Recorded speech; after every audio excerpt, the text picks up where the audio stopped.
हिंदू धर्म में एकादशी का बहुत अधिक महत्व होता है। हर माह में 2 बार एकादशी पड़ती है, एक कृष्ण पक्ष में और एक शुक्ल पक्ष में। साल में कुल 24 एकादशी पड़ती हैं। कार्तिक मास के शुक्ल पक्ष में पड़ने वाली एकादशी को देवउठनी एकादशी के नाम से जाना जाता है। इसे देवोत्थान एकादशी, देवउठनी ग्यारस, प्रबोधिनी एकादशी आदि के नामों से भी जाना जाता है। देवउठनी एकादशी व्रत कथा का पाठ करने से हर मनोकामना पूरी हो जाती है। देवउठनी एकादशी व्रत कथा। एक राजा के राज्य में सभी लोग एकादशी का व्रत रखते थे। प्रजा तथा नौकर चाकरों से लेकर पशुओं तक को एकादशी के दिन अन्न नहीं दिया जाता था। एक दिन किसी दूसरे राज्य का एक व्यक्ति राजा के पास आकर बोला, महाराज कृपा करके मुझे नौकरी पर रख लें।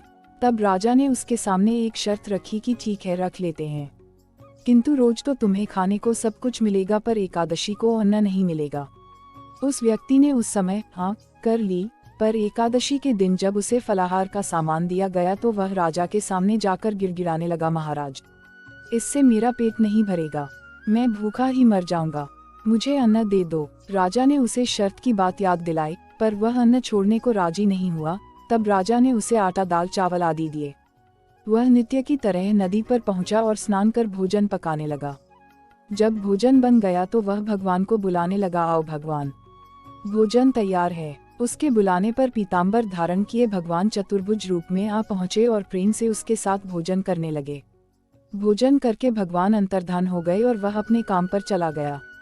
15 दिन बाद अगली एकादशी को वह राजा से कहने लगा कि महाराज मुझे दुगुना सामान दीजिए।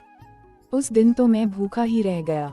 राजा ने कारण पूछा तो उसने बताया कि हमारे साथ भगवान भी खाते हैं, इसीलिए हम दोनों के लिए ये सामान पूरा नहीं होता। यह सुनकर राजा को बड़ा आश्चर्य हुआ। वह बोला, मैं नहीं मान सकता कि भगवान तुम्हारे साथ खाते हैं। मैं तो इतना व्रत रखता हूँ, पूजा करता हूँ, पर भगवान ने मुझे कभी दर्शन नहीं दिए। राजा की बात सुनकर वह बोला, महाराज यदि विश्वास न हो तो साथ चलकर देख लें। राजा एक पेड़ के पीछे छिपकर बैठ गया। उस व्यक्ति ने भोजन बनाया तथा भगवान को शाम तक पुकारता रहा, परंतु भगवान न आए। अंत में उसने कहा, हे भगवान, यदि आप नहीं आए तो मैं नदी में कूदकर प्राण त्याग दूंगा। लेकिन भगवान नहीं आए। तब वह प्राण त्यागने के उद्देश्य से नदी की तरफ बढ़ा। प्राण त्यागने का उसका दृढ़ इरादा जान शीघ्र ही भगवान ने प्रकट होकर उसे रोक लिया और साथ बैठकर भोजन करने लगे। खा पीकर वे उसे अपने विमान में बिठाकर अपने धाम ले गए। यह देख राजा ने सोचा कि व्रत उपवास से तब तक कोई फायदा नहीं होता जब तक मन शुद्ध न हो।